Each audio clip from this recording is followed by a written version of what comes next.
Welcome to the CDRB Show, the podcast where you get to know some of the coolest people around. I'm your host, Christian Rodriguez, and each week I sit down with a special guest to chat about their life, career, and all the things that make them awesome. We cover some serious topics that matter, but don't worry, we keep it real and laid back. You never know what kind of insights and surprises you'll get, but one thing's for sure, we're always having a good time. So kick back, relax, and join us for another episode of the CDRB Show.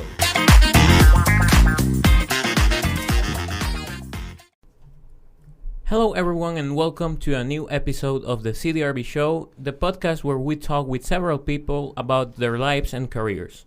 Today I have the honor of talking with Larry Graham, Director of Public Safety. How are you? I'm great, thank you. Thanks for having being me here. Well, thanks for having me on. Yeah. We're going to talk about several topics about your job, but we also want to know about the person here in this podcast. So first, I want to talk with you about your background. So can you please tell us where you were born? I was born in Sioux City, Iowa. It's not super small. I mean, I used to think it was a small town, but now I live in Scranton, and that's a town of like 222. So, yeah.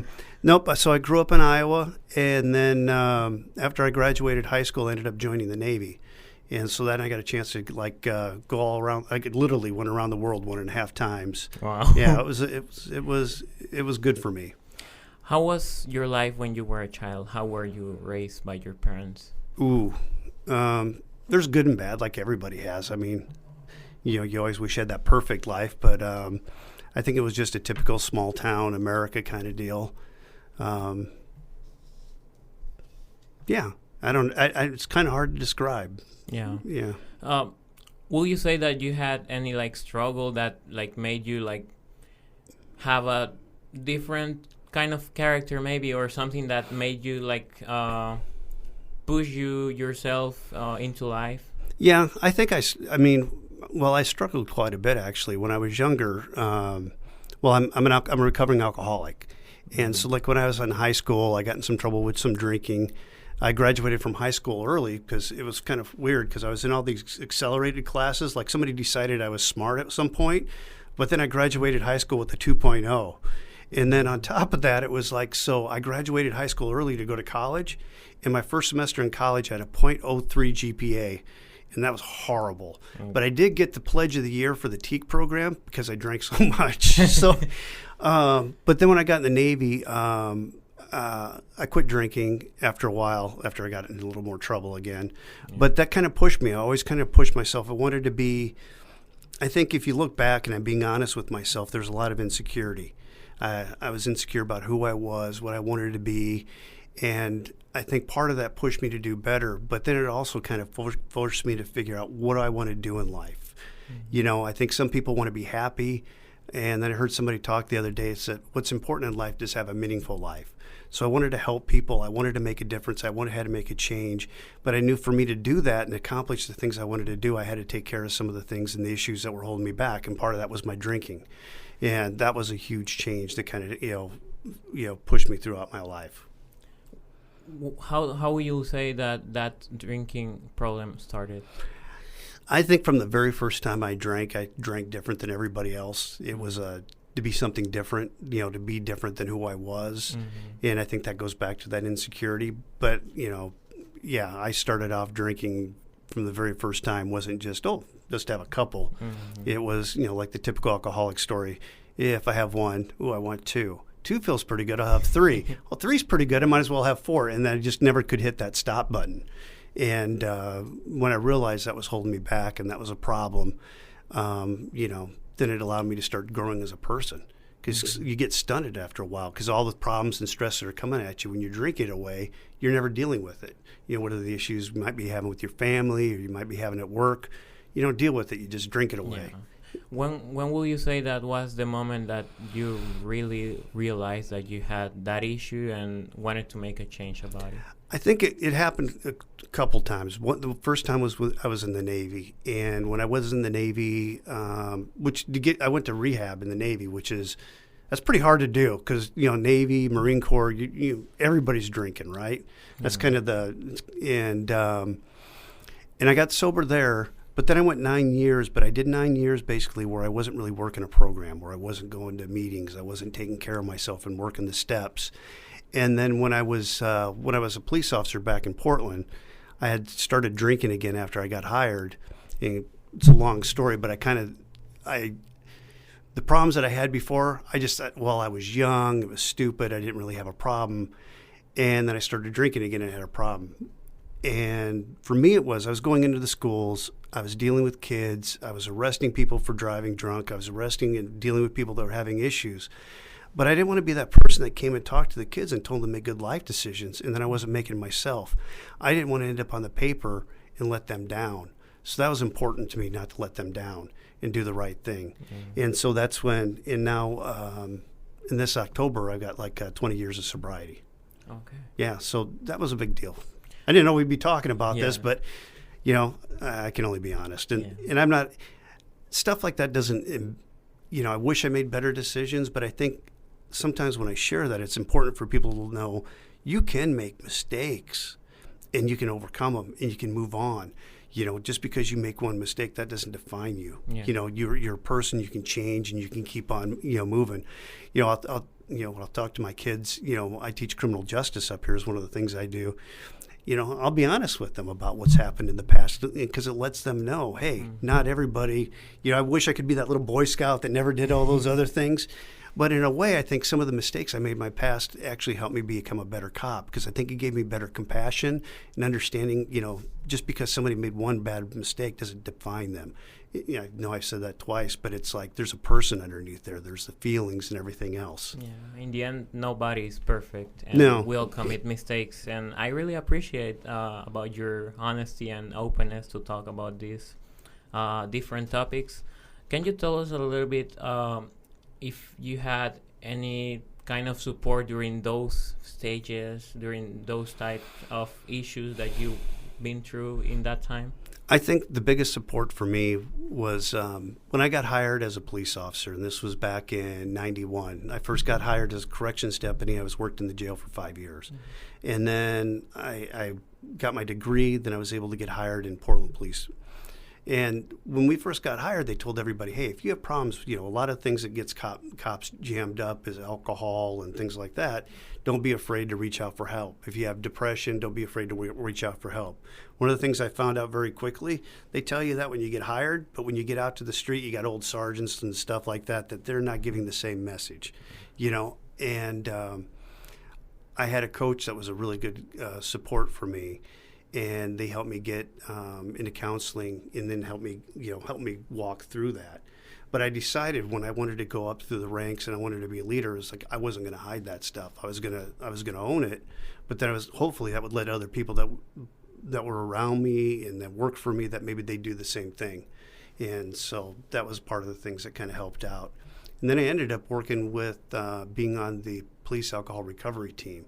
And so then we reached out when other officers had problems, they could come, to us and we could help them get to where they needed to and turn their lives around. Can you tell us also a little bit about your family? My family? My dad died in 2001 and my mom died just a couple of years ago during the COVID thing. And so, I love my family a lot, but there's a reason I moved all the way to Portland. It's like I needed to get out on my own, and I wanted to make my own life. And so.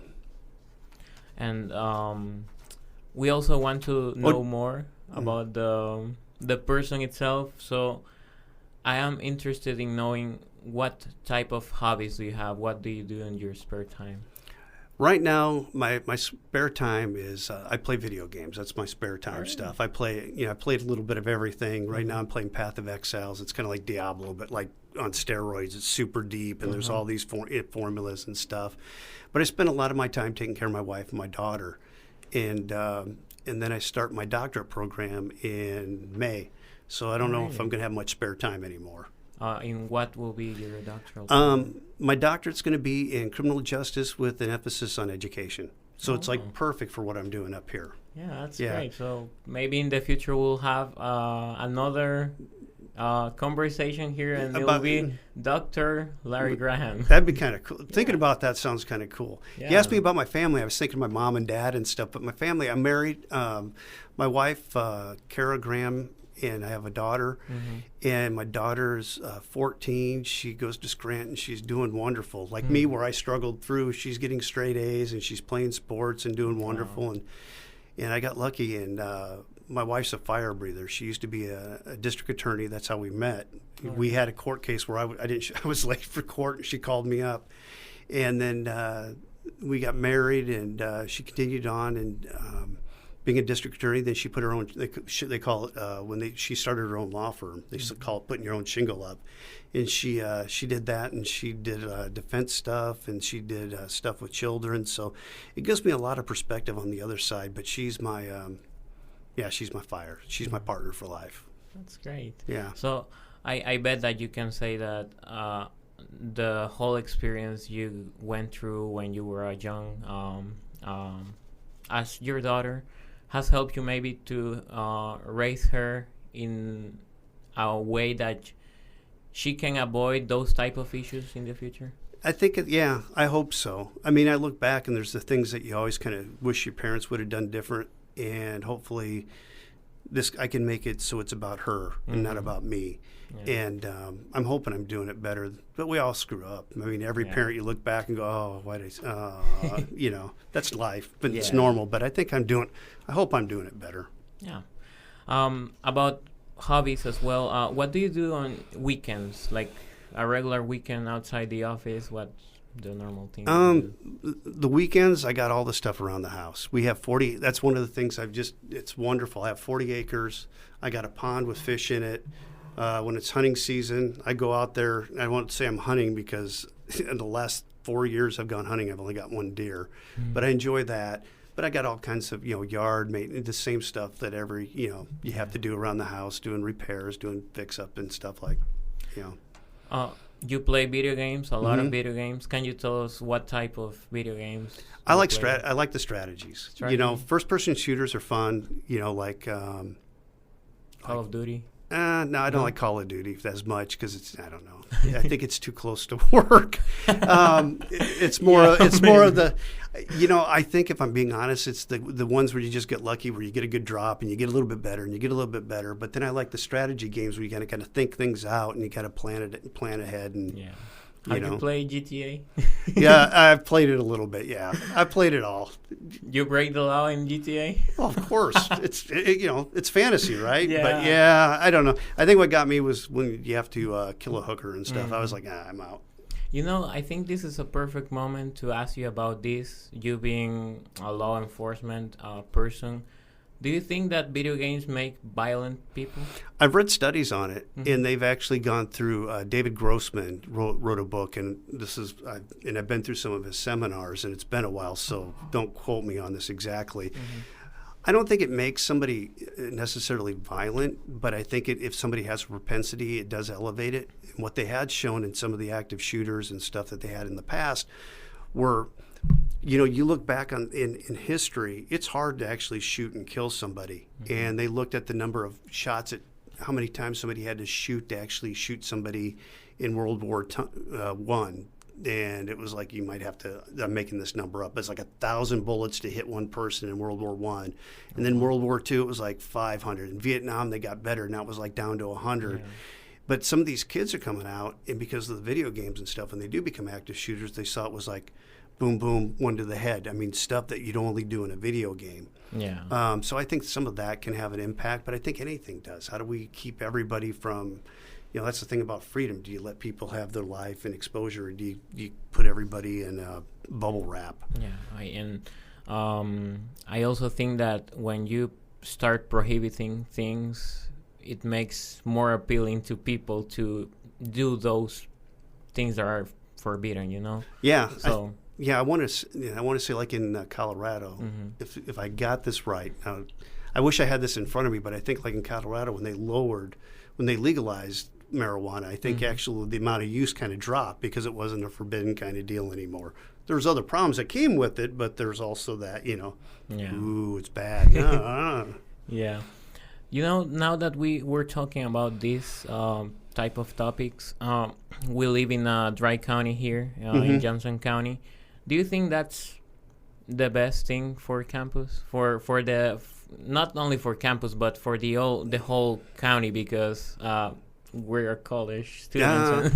What I'd say about that is it's not my decision. That's the people that live here's decision and what they want to do. I mean, I don't think it keeps anybody from drinking. It doesn't curtail it at all. I mean, everybody still has access to alcohol. You just drive over the bridge, you drive down here. You know, it's kind of even like the laws. And, you know, if you ask people would talk to my criminal justice classes, you know, all the kids, how many drank before they're under 18, before they were 21? Well, all of them did. So is that really helping? You know, I know when I grew up, they changed the laws where it was 18 as a drinking age, and they moved it to 19. And part of that was to keep the alcohol out of the high school kids. Yeah. But it still happens. Yeah, I once read an article about how that drinking age raise happened with the federal government cutting funds to every state that didn't raise the legal age to 21. Yeah, that's how they change a lot of things, isn't it? Yeah. It's... Yeah. Do you think 21 is better than 18, or should it be? It depends. Because here's my example. And when I was 18 years old, I was able to join the Navy and sign my life away for 4 years. But I couldn't drink legally. I can do all these things. I can commit myself, but that really bothered me. But I think that bothers a lot of people. But what happens, nobody cares about it, because by the time you start voting, that's the other person's problem. I hate to make a comment without looking at the studies and see how it impacts, because, I mean, it's so easy to just take an outside glance at anything and go make an opinion, and then you start looking at the stats and you're going, oh, wait, maybe not. Maybe that isn't such a good idea to reverse that back to 18 or not. Now we're going to talk about your studies. You studied management and communications at the Concordia University, right, in Portland, Oregon. Yep. Portland, Oregon. And a master's in criminal justice at the American Military University in Charleston, West Virginia. So my question is, how did you decide to study criminal justice after graduating? Well, I think it was my career at the time. I was a lieutenant working in the Portland Police Bureau, and so it was getting that master's degree was kind of like a good another corner stepping stone. When you got done, if you wanted to be a chief of police somewhere, they say you had to have 3 stools. One is you had to have management experience in a large organization. You had to attend the FBI National Leadership Academy, and then you had to have that master's degree. If you have those 3 things, you're set up to go in to be a chief somewhere else. So part of it was for career building. I originally thought I wanted to do history, but they said I had to speak another language. I took French in high school for 2 years, and I got D minuses. Oh. My poor people. I can't roll my R's. I have a hard time with Spanish, and I've tried taking a little piecemeal and stuff, but But the criminal justice I've really enjoyed, and it's worked out well because it's given me a chance to teach up here, which I never thought I'd have that opportunity to do. And I love it, and it's a passion. And I'm not a cop anymore, but it's nice now that even though I've done the things in the past, I can help all those that are going to be going into it, maybe pass the baton, help them not make the same mistakes I did. So did you have like a clear path since the beginning of what things you wanted to do in life? And oh, okay. So here's what I wanted to do. I wanted to be, I think what came out was officer and a gentleman came out with, so I wanted to be a Navy fighter pilot. Well, obviously with my 2.0 GPA, you're not getting in Annapolis with that. So when I talked to the recruiter, this is what they told me, and it's kind of funny if I think about it now. They said, listen, you tested really well on your ASVAB, your military interest exam, so we're going to let you go into the Navy nuclear program. You get done with that, that'll be real successful. Then you can apply for the Annapolis, and once you go to Annapolis, then you can apply to be a pilot. That would never happen in a million years, which is probably a good thing because I think the Army wanted me to fly Apache helicopters, but I probably would have killed somebody, So that was my original goal. I wanted to be a fighter pilot. And but when that didn't work out, when I was in the Navy, we had an instructor come on board when we were over in the Persian Gulf, and he actually was an old Los Angeles police detective, had worked on like the Charlie Manson murders and all this other stuff, and he taught an intro to criminal justice class. And I was like, that's I think when that got put in the back of my head. And then when I went back out of the Navy, I was working on being a computer operator and a computer programmer, and that kind of faded away.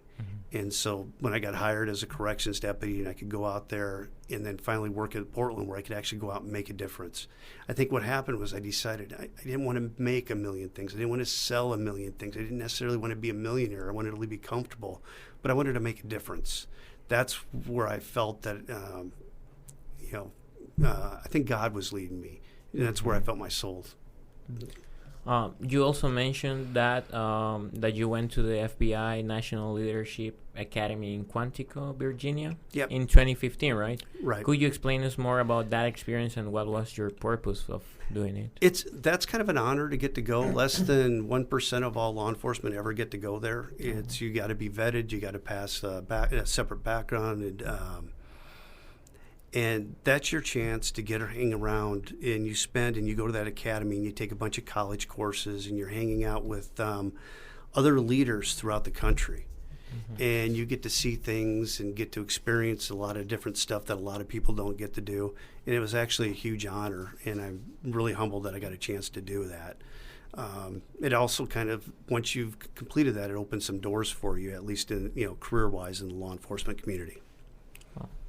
Talking about your work outside Ozarks, you mentioned already that you were part of the U.S. Navy Reserves as a petty officer. Yeah, when I got out I did 4 years active duty, and then I stayed in the reserves for a couple of years. And what does being a petty officer mean? Petty officer is kind of like you're an enlisted rank, so I was like an E5. You're kind of like a middle management supervisor, kind of coming up, kind of deal. Moving forward a little bit more, and when you were a corrections deputy, you mentioned that you were working in a jail. How was your experience in that job?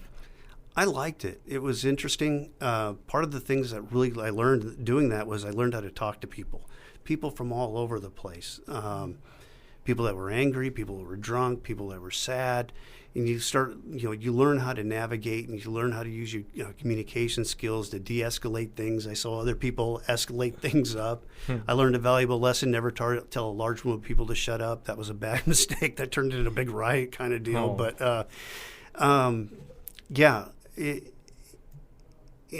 but what it did tell me in there was like, you're basically, I don't know how else to put this, that you're babysitting adults.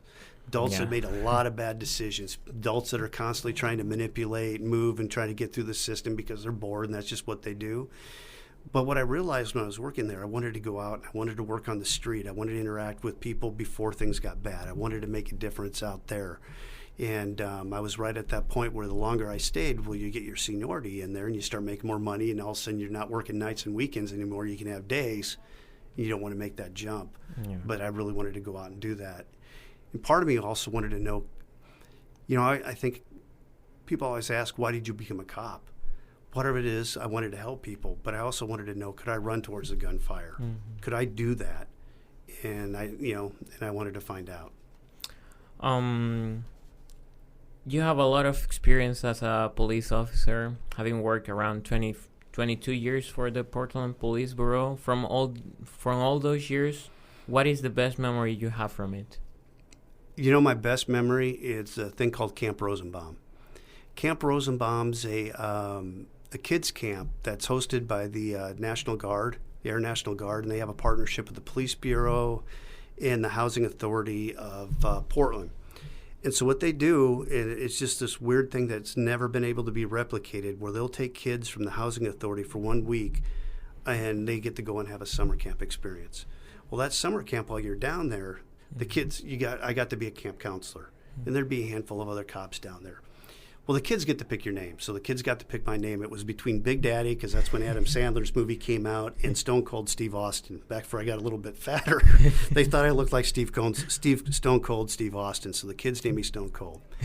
Well, we're down there all week, and you're just a camp counselor. You're doing your stuff. Well, the very last day, right before they get on the buses to go home again, we all came out in their uniforms. And their eyes light up, and they're still hanging on you just like before. And that experience down there was magical, seeing that impact and on the kids, and how all these other people that were around you also had these great hearts that were trying to do the right thing. And so that's one of my best memories, Was that something that happened like in a regular basis, like annually? Every year. It's still going on now, even though I think it's probably a heck of a lot harder because the staffing and stuff. So I started out as a counselor. By the time I was a group leader, then I was... As I went up in ranks, in the Portland Police Bureau, I had a different role. And then I was actually able for twice to hold a summer sports camp in Portland itself, where I got to be the camp. I got to run it. But I didn't do the hard work. The hard work was everybody else. But that's the thing. People talk about what's important with the community. There's people talk about implicit bias. And the best way for me to kind of wrap my mind around that is, if I go to the McGillicuddy's house, and every time I get called to McGillicuddy's house, it's domestic violence things are really horrible and stuff, and I go there 3 years, do I think maybe personally that the McGillicuddy's are messed up? Maybe. But maybe they got all this other great stuff that I never get to see. And so after a while, I might just have this bias against the McGillicuddy's, right? Maybe earned, maybe not. But with the community, it can be the same way. If you're dealing with the community and all you see is the negative, after a while do you start thinking, oh, man. So how do you combat that, and how do you offset it is you interact with the community and the positive stuff. You get to it when so when you get to deal with the kids and the families where things are good, then you build up that other side of it. You inoculate yourself from it is a better way to do it. And that's why that's so important. Work that community part, right? Right. Because you're getting the community. So if the only time I deal with the community is when somebody gets beaten or murdered or horrible, that weighs on you.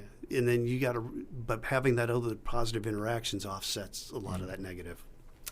Talking about that part, what would you say was the hardest experience you had while being a police officer? I think for me, the hardest experiences I ever had wasn't the dead bodies. For me personally, was staying true to myself, making the right decisions, even in the face of others that weren't supporting me or maybe help. Those were the hardest, especially when I became a leader and moved up. I think I worked in the jail. I found there was a deputy bringing in sage for a Native American inmate, which is totally not allowed. Think about that. You bring something in for one inmate, that offsets the security and stuff. And when I reported it after that, I had I guess I was harassed. I had a couple deputies bark at me, weird stuff like that. And then I had to stand up and make a hard decision when I worked for the Portland Police Bureau. And it was one of those where the chief had said one time, you make the right decision. You do what's right even when it's hard. And I believe I did that. But, sometimes you make those decisions and people don't, give you a parade. They don't pat you on the back. You have to deal with the consequences. But at the end of the day, when I'm about to be buried in the ground, I go see my maker. Hopefully I made those right decisions and I can feel confident with it. I've seen too many people in leadership, they make the mistake of saying, listen, I have to sacrifice or I have to compromise this and I got to compromise that so I can rise up, I can make the change. Well, my theory is you don't sell your soul one big signature, one thing at a time. You sell your soul a little bit at a time and a little bit at a time, and then when you need it, you realize it's gone. Were you exposed to dangerous situations when you were part of the... Oh, yeah. Yeah, lots of times. I mean, Portland was pretty dangerous by the time that when I first got hired there. That's when the crime rate was really high, and all the work that we did and the stuff that we did with the community brought it down. Been in vehicle pursuits. I was lucky. I never had to shoot anybody. Came close a bunch of times. A lot of the people I got hired with, God, what was there, 6 or 8 of us? And I think all of them, except maybe 2 of us, either got shot somebody, got shot. You know, the best friend in my wedding got shot, and he had to shoot 2 people. And another guy got shot in the head, but he got lucky because it bounced around his skull and went out. And yeah, it was, you know, it's a dangerous job. Yeah. You retired in 2018 from the position of captain at the Portland Police Bureau. Mm-hmm. What made you think about retirement? It was time for me to go. I think part of it was my wife was originally from Texas, and I promised her when I could retire, I'd bring her back home to family. The politics out in Portland had changed quite a bit. You know, I remember I was running, I was in charge of the,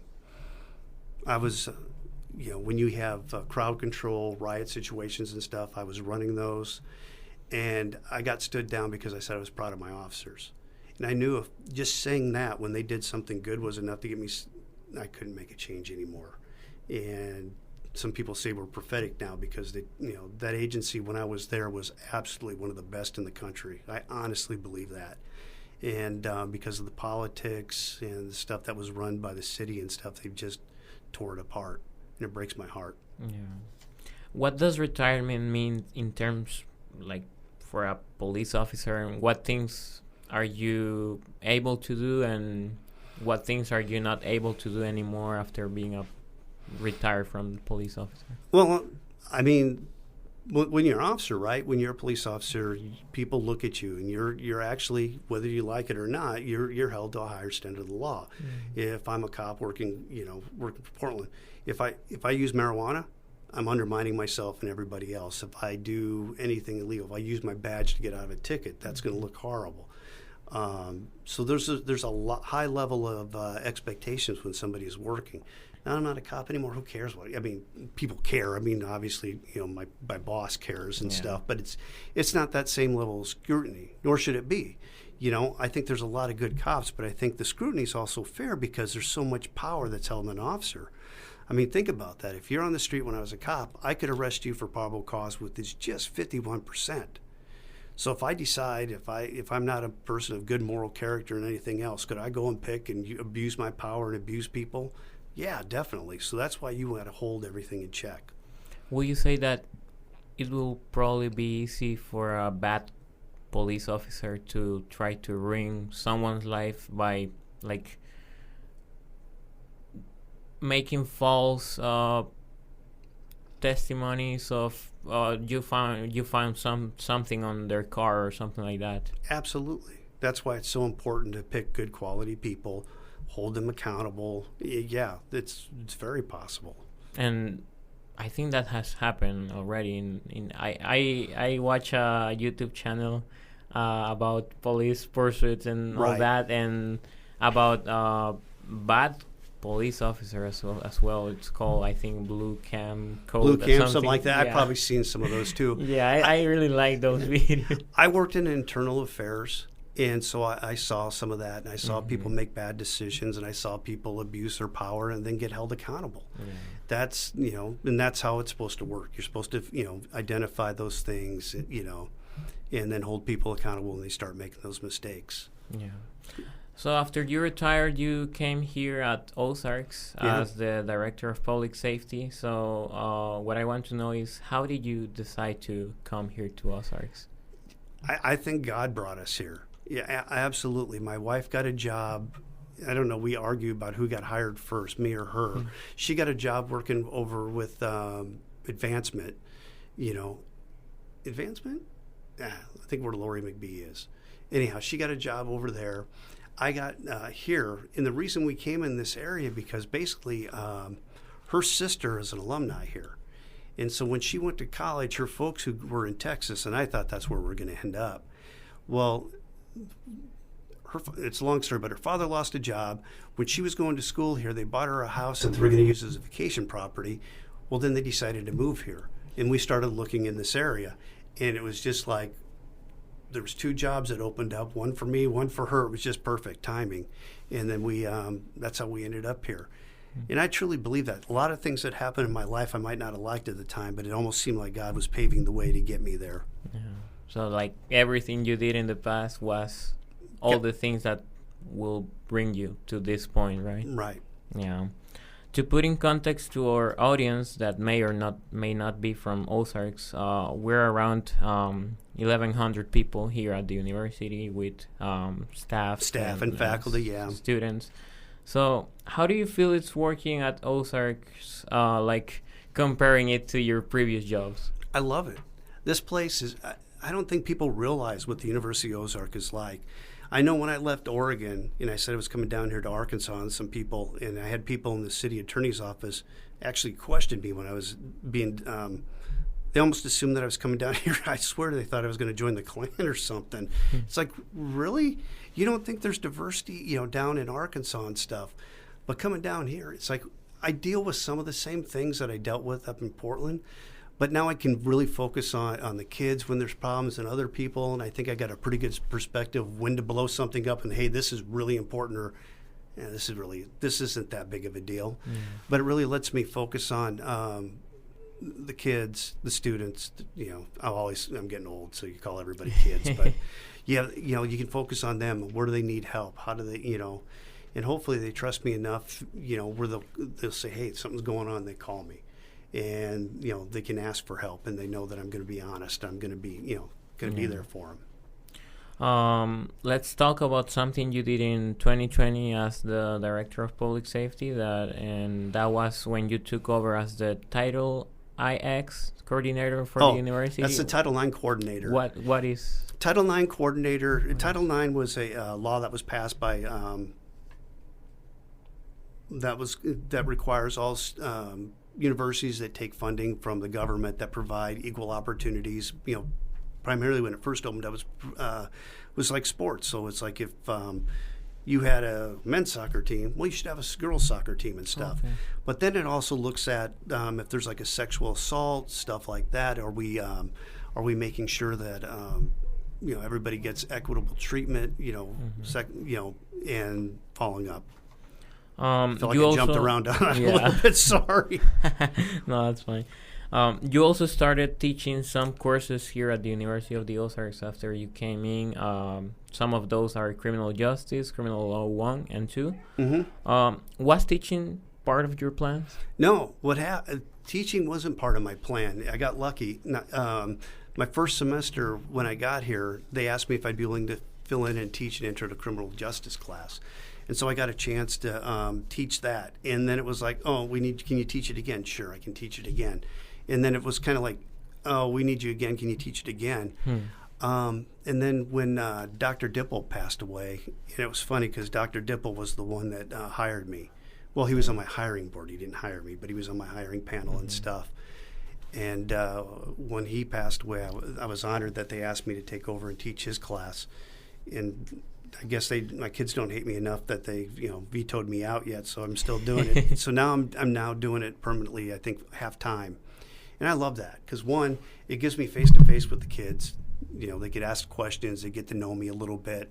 I get to be myself. I probably teach different than some of the other instructors because I can, and because I didn't come from academia. I came from I have the work experience. Then I came into teaching. Mm-hmm. A lot of times people focus on their on the academics, and they teach. I get to share stories when I tell my stuff. When I talk about my first grand jury, I can tell them this gross thing I saw when I was working in the jail, and they can all gasp. And I can tell them that they can ask me questions, and I can tell them about what it was like and how things are different. And I can look at a textbook and go, yeah, this is not right, and then I can go back it up. How do you deal with both responsibilities of being the director of public safety and also teaching those courses? I stay busy, but I mean, that was the thing. My level when I left the Portland Police Bureau, I was wearing a lot of hats at the time. I was the captain of Central Precinct. I was running the protest. I was, I had the PART team going on. I was, on different boards and panels. So, I mean, I had that, as busy as I stay here, I was probably busier when I was back there because I had that responsibility. I was, going all the time. I don't get as many calls at 3 o'clock in the morning as I used to. I used to get calls all the time. Someone's been shot. This has happened. That's happened. It'd be like, oh, okay. and go back to sleep, hopefully, unless it was something really bad. But here, I don't know. I enjoy it. If I didn't enjoy it and I didn't love it, I wouldn't do it. And I think the part of it is like you want to do something meaningful. I think it's important that this university to me is meaningful, and it's meaningful to my wife. You look around and you think about how often do you have an experience? You got the people, international people, kids here. You got the people from all over the United States. You have local. I mean, there's a great learning experience that's happening here because you get exposed to all these different cultures and all these different perspectives. Now, granted, they don't always mesh all the time, but it is a unique little place. It's it's this little jewel that nobody that many people know about. Yeah. I also wanted to talk about we live in a world where there is evil, right? And part of that is people do things that are not right. And even in a small town like here, can happen a lot of things and crimes. So I want to know how does Ozarks deal with crime around the area or even in campus? I think campus, we don't have a ton of crime. I mean, every campus you will have sexual assaults, because people get drunk and they do stupid things and stuff happens. Yeah. But there's crime everywhere. I mean, the guy that used to, Will Vick, that worked for me, he left here about 7 months to a year ago. Mm-hmm. He was just murdered. And he was murdered probably, I think his mother-in-law confessed to it or whatever, but stuff still happens. You're never isolated from it, no matter where you're at, right? Mm-hmm. And but this is a pretty safe community. Clarksville Police Department, I'm really happy with them. They've been great with partnering with us. They've one of the things that I think makes us, helps us a lot is they've given us one of their police radios. So if something happens, let's say something's really bad, like the worst case scenario, we have an active shooter. Well, we're on the police radio talking to them real time. What happens normally is, let's say something happens, you call 911, the dispatcher answers, maybe that was 45 seconds to a minute, and then you get the information from you, another 30 seconds pass. Then they get a hold of Clarksville PD, then they tell them what's going on. They get the information. Now you got a couple of minutes passed. Well, something's going on here. We're on the air. It's happening now. We're telling them this is what's going on. Here's where they get. And then my team, I got a great team working with me. Billy Joe Falcons, he's works day shift. He's a retired assistant chief here from locally, so he's got those ties. He knows the community's good. Adriana Geraldo, she's got a heart of gold. And if everybody knows her, and everybody knows that she just loves out of the kids, and she'd give the shirt off her back for any of them. And so that's the kind of culture that I'm just really happy with the department. Mm-hmm. When I first got here, everybody was wearing black. They had like black shirts, black BDUs, just kind of like, it's like hut. It's like, we don't need that here. Yeah. We need how we help the kids. They don't need us to, be forcing. We do parking enforcement, but they need us to, hey, I need somebody to talk to. Can you help me with this? Hey, I got a tire. Can you change the tire? You betcha. And so that kind of changing what it was into what I like what it is now, and I hope everybody else is happy with it. Yeah, I was reading a report that is made by the Public Safety Department every year, but I want to ask you, what are the most common types of incidents that happen here at Ozarks? I think there's not a ton of them, but the most, you'll have students that'll get caught with marijuana. That's the big deal. Student Affairs handles that. You have the alcohol violations are another big one. What do you think? What? Well, you're a student here. What do you think's the big deal? Alcohol. What are you scared of? The alcohol, right? Alcohol. Yeah, and unfortunately, you'll always have the sexual assaults, and it's all kinds of different levels, right? There's just groping, and there's the more stuff like forcible rapes, and so the Title IX and stuff, we deal with that when it happens. Yeah. I also wanted to talking about more serious crimes at the university. I read the 2022 Annual Security and Fire Safety Report. Right. That can be found online. And on page 34, there is an annual campus security report that details every crime that happens here at the university. Yeah, I write that. Yeah. So yeah, I know it. Yeah, so I was really shocked when I learned about rapes happening on Right. campus in residential facilities, with 4 being in 2019 and 2 in 2020. And there was also a rape that happened in a non-campus place in 2020 as well. So how does Ozarks and public safety deal with those serious crimes? You got to realize when it happens on a college campus, that might be how many is reported, how many of those were actual, quote unquote, what you think in your mind is a full-on rape. Might not be the same, but it's also what we're centered on is it's up to the victim what they want to do. So if I was sexually assaulted and I came forward, I'd have the chance to go, do I want the police called? If I say no, police don't get called. That's the choice of the person that's the victim. Do they want to have an investigation done? That's also a choice, because if they say, yeah, I do, they know that's a lot of trauma for them to go through. Yeah. But that's their choice in how they want to do it. And if they do want the police, we help make sure that happens and does right. But the most important thing is we make sure that they get the resources they need. On campus here, we have the chaplain. So anything you tell the chaplain is confidential. We have Cato Hoeing, that's our counselors, LCSW. What you tell her stays with her. And then also we're very blessed here locally to have the Ozarks Rape Crisis Center. And so I'll put that person in touch with them. They'll also help them walk through and process what they want to do, how they want to do it. And then we facilitate that. It's like,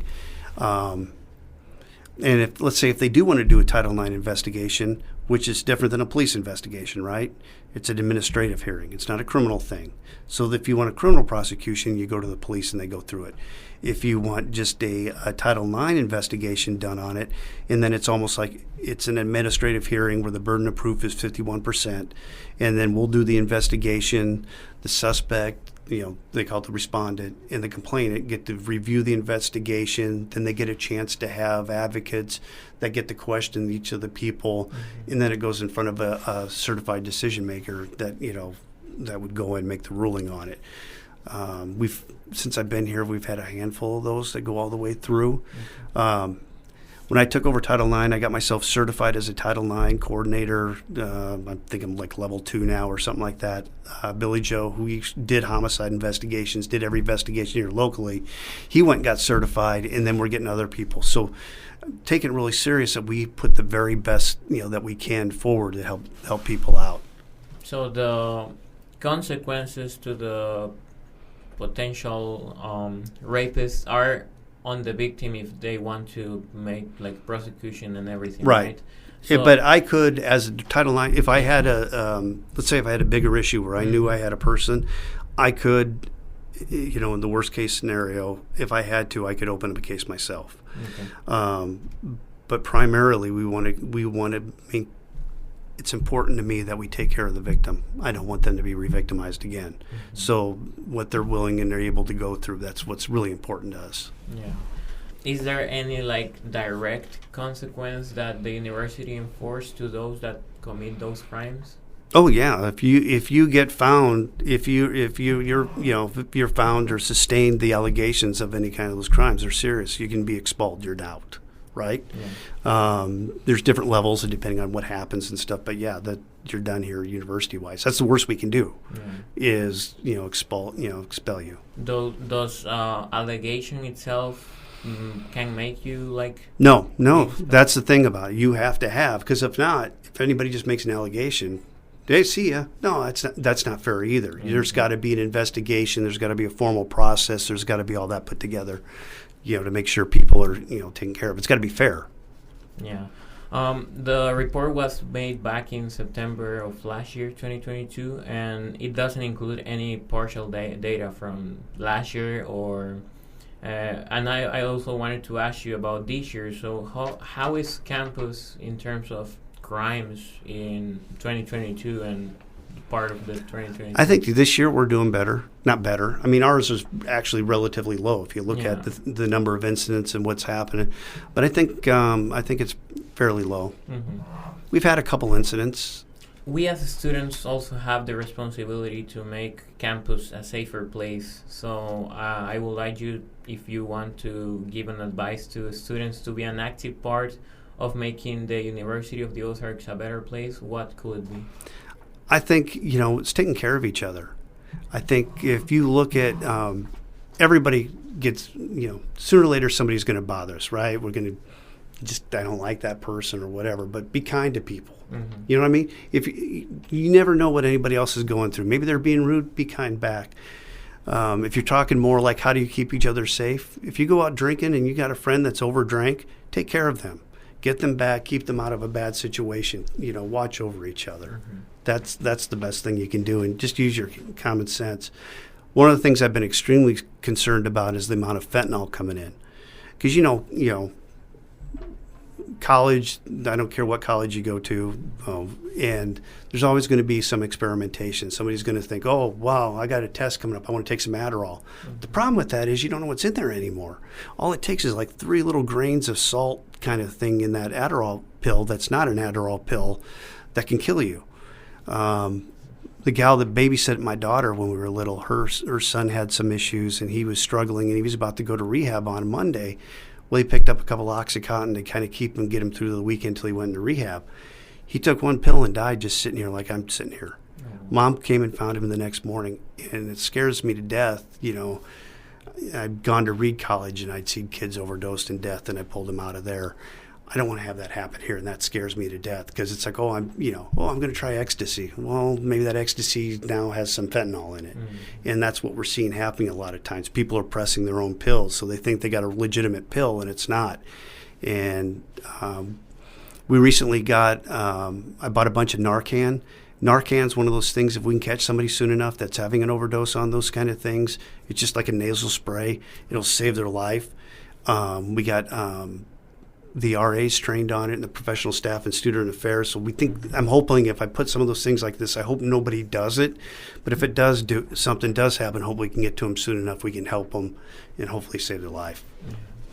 We're getting to the last part of the conversation, and the last part is always like a dynamic that I have of church phrases, answers on different questions. Church phrases? So, yeah. All right. So the first one is, what is the first thing you do when you wake up in the morning? The first thing I do when I wake up in the morning is let the dogs out. Okay. They have to be, they got to go. Religion? Boy, I think I've been Presbyterian, I've been Lutheran, I've been all over the place, Catholic. I think for me, it's more of a spirituality. I have a strong belief in God. I think religion's important. I think, but I think unfortunately sometimes we screw it up.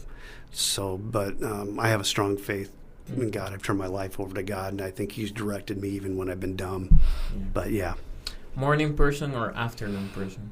Probably definitely afternoon person. Why? I think all the years working afternoons and nights, and I always wake up slow. Favorite music genre? Oh, there's no favorite. I'm all over the place. I like country. I like old rock. I like even some of the new stuff. I mean, I can't pick. Have you listened to Bad Bunny? I haven't listened to Bad Bunny, but I might have listened to Bad Bunny. My daughters had me listen to all kinds of horrible stuff. Yeah. A job you dream when you were a child.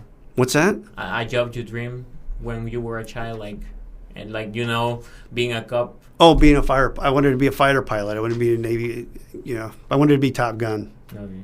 TV shows or movies? Depends. Now with how things are going, where they have these series, they're almost like great movies all the way through. I'm kind of transitioning to that. You have all the, you got all the Yellowstone and all the Tulsa King and things like that. But I don't know. I've been a big movie buff too, also throughout my life. What is the last TV show or movie that you have watched? We're watching Reacher right now. I don't know if you know what that is, but he's He's an ex-Army officer that was a military policeman, and it's like a cross between Delta Force and a cop and all this. It's pretty good. It's kind of make-believe kind of deal. And I've always been a big fan of the John Wick movies because, it's probably not healthy, but it's that vengeance. Well, yeah. My dog. I think the fourth movie is getting coming out like on the 24th. Yeah. Cats or dogs? Dogs. And now, finally, I give you the opportunity to ask me whatever you want to me. How'd I do? Good. Yeah, was it okay? You did great. Okay, well, if you could change something that we're doing in public safety, can you think of anything? Ooh, I don't know. It's hard because I think we live in a small place, so there's not a lot of things happening, and I think that the job that is doing in public safety is really great. Even when we have like incidents of like random people on campus, or when there are any comments from mostly women when they are being like harassed by bystanders or whatever outside of campus. I think public safety has done good work on that because they have even sent emails showing the pictures of the people sometimes, or being an active part of the community that is Ozarks by explaining several things, like for example all the things that you have sent about the drugs, for example, in emails, and trying to educate us on those topics that I think it probably comes hand to hand with public safety, but it's not really your job doing that, and you do it as well. So let me ask you this. This is for my boss. Mm-hmm. So, like some of the emails I put out there, when it's just parking stuff, I'll put like funny stuff in there. Yeah. And she drives her nuts. She thinks it's unprofessional, but I'm trying to explain to her, going, listen, they read it, though. They'll be looking for a stupid possum reference or something. And it's like, otherwise they just, delete. Yeah, or nay on the funnies. Yes. I mean, somebody gets murdered, I'm not going to go, I'm not going to make a joke about that. I had, Monty Python. They got that song from Life of Brian. It's like, always look on the bright side of life. Yeah. Do-do, do-do, do-do. I had that for a ringtone, and I was at a scene where somebody overdosed, and I'm standing there, and my ringtone went off. And I'm like, oh my God. No. Yeah, it was bad. It was bad. I'm all for it. But it was funny bad. Yeah. Yeah. I'm all for the funny emails. I think that's great. I read all the emails regardless of you might be the only one on this campus. You can't get people to read an email, especially students, to save their life. Yeah. I don't know how to tell them this, but when they go out in the real world, they're going to make you read email after email after email. Yeah. I'll come in on a Monday morning, it'll be like 1,000. I'll be like, oh, delete. So any final comments you want to make? No, I just appreciate you inviting me here. Thank you very much. Thank you for being here, and thank you everyone that was here today listening to this episode of the CDRB Show. I'm Christian Rodriguez, and you can follow us on Instagram at CDRB Productions for this and all the other productions we have. This was the CDRB Show. We'll see you next time.